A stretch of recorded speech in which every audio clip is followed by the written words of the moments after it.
Plastic Junkie amigos. Here we have my creation of the famous Endor, accompanied with an ATSD that has been blown up. So first off, I used the Bandai ATSD 148 scale plastic model kit. It's all snap-on, extremely fun to build. It took me about 2 hours because I did all the sanding of the sprues, things and whatnot. It's got great articulation and, you know, just an overall awesome model for about 25 to 30 bucks. Quite the value. All right, so let's look a little bit closer on what I did to mine. I blew it up. I hacked at it, I cut at it, I bent it all up, pulled the head off, glued sprues from the original model to make the head elevate higher like it's popping off the chassis. And the armor paddles I have kind of exploding outwards. And yeah, I just kind of messed it all up because that's just what I do. So what I did is, this thing has about 4 different grays on it with a little bit of silver. Primed it, painted it another gray, then I rubbed another gray on it, then I dry brushed another gray to give it a weathering effect, and then highlight it with like a scratching effect of silver on some edging and whatnot. Because, you know, it is walking through freaking foliage and whatnot. It's gonna get scarred up. Right here, I drilled a hole and kind of chipped at it with, you know, my little cutters and pliers to kind of look like a missile or some kind of object, laser, whatnot, created what we see now, the explosion. So the explosion is just, all it is cotton. I spray painted several different colors consisting of reds, black, and a little bit of gray. I tried using yellow to get a little bit more fiery look, but the yellow just was not working. It does light up. I have some LEDs in there, but I do not feel like I used a strong enough one. Plus it's like a white light when I wanted a yellow light. I can always change that. It's no big deal. The cotton just comes right out. But yeah, there is my blown up ATSD with some silver highlights for fun.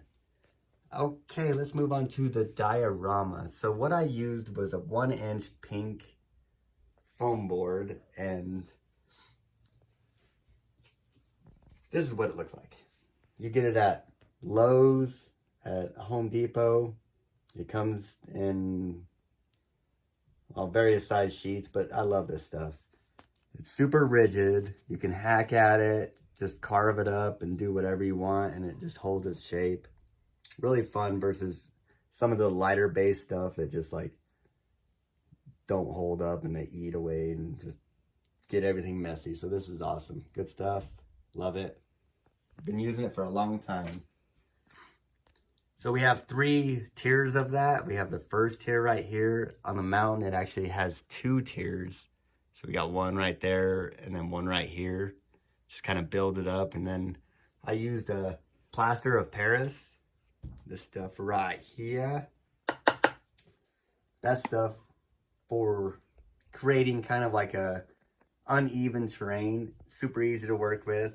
Just mix it up, spread it about, kind of build up certain areas, fill in gaps and whatnot. Good stuff. Love it. So that's what I did. I glued up my shapes, carved out my river. I kind of put that plaster in the recesses right here to build it up, looking like it's a slope going up on the beginning part of this hill, mountain, whatever you want to call it. Carved in the rock face with just a simple hobby blade. All these rocks right here were made from that pink foam as well. I carved at them, painted them gray, dry brushed some white on there. Had some pretty killer stones. And about the dirt, what I did is I just used a light base on the whole thing. I didn't like the color, but I did like what it looked like on the shoreline. So I kind of dry brushed the darker on the front, looking like erosion, and then just spread the darker brown on the back side to get the more topsoil dirt. After that, I used my favorite stuff in the world, Mod Podge. Watered it down, sprayed the whole thing where I wanted grass to be, and sprinkled a really fine hobby greenery for the grass, the shorter grass. And then I got a medium base and just started making bushes and sprinkled some other stuff over here. I sprayed these guys up, got them glued up, just built up the bushes. And then I would grab little clumps of it and just finely dip the tips to create these red berry looking things. And then I would glue them on the bushes just to give a little bit more color and an overall effect. And after that, sprayed it once again with the Mod Podge, went outside, got some leaves, crushed them up really finely, and threw them all about to give it even more of a forest character. And that's pretty much that part of it.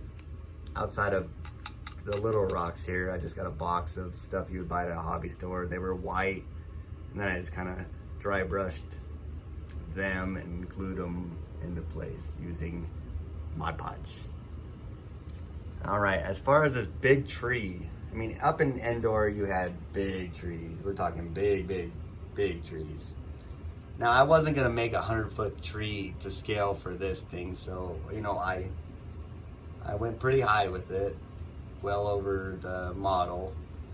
Went outside, got some twigs, glued up random branches on a bigger twig, clumped up some of the medium base stuff using spray adhesive and Mod Podge, and just made what I would feel would be a pretty cool tree for indoor.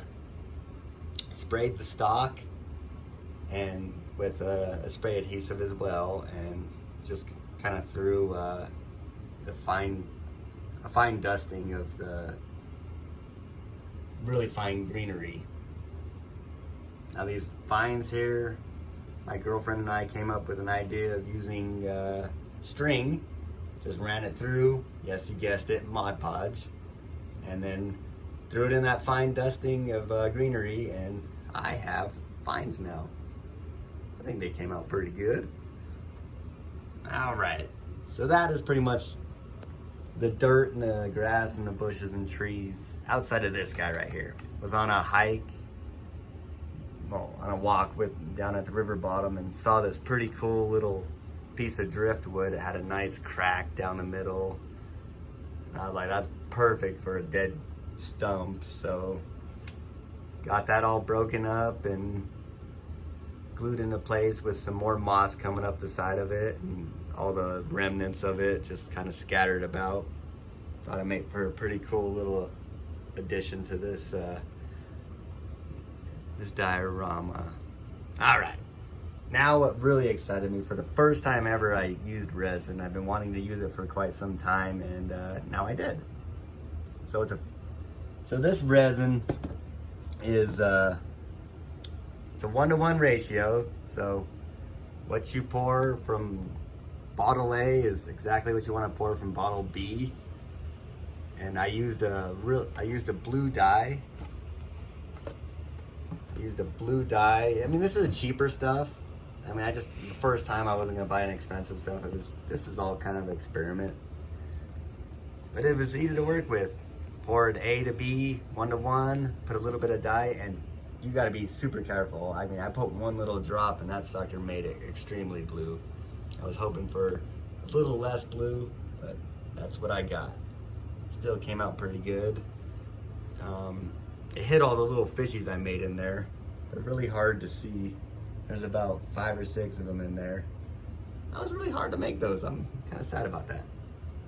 But we move on. So after I let it sit for about 24 hours, I got some more Mod Podge, but this was the luster. Really high shine, super crystal clear. I I dabbed it on pretty heavily and then I just blew at it. Just blew at it with my mouth. I didn't use any kind of tools because I don't really have a lot of tools. Not like any kind of blow, like a airbrush or anything like that, which I will be getting hopefully. And I just blew at it to cause the ripples and make it look like more like waves. So I did that a few times. Highlighted some white to cause for a whitewater effect. The water hitting against objects like the feet of the ATSD, a little rock here, a piece of driftwood and whatnot, and the shorelines. And also to add a little bit of color and make it overall appearance awesome. And after that, I pretty much just wanted to give it a pretty good, cool border, so I just got straight balsa wood, cut it to shape, cut it down so you can see the water's edge, and painted it black to highlight the whole diorama. And that's what we get. A pretty cool 15-hour project with dry time, and something that I felt like came out pretty good. I hope you guys like it. Please like and subscribe, and I will be making more of these. I have quite a few ideas in the making. So with that, I'm gonna leave you with some music and some pretty slow shots so you can see it. Peace out, plastic junkies.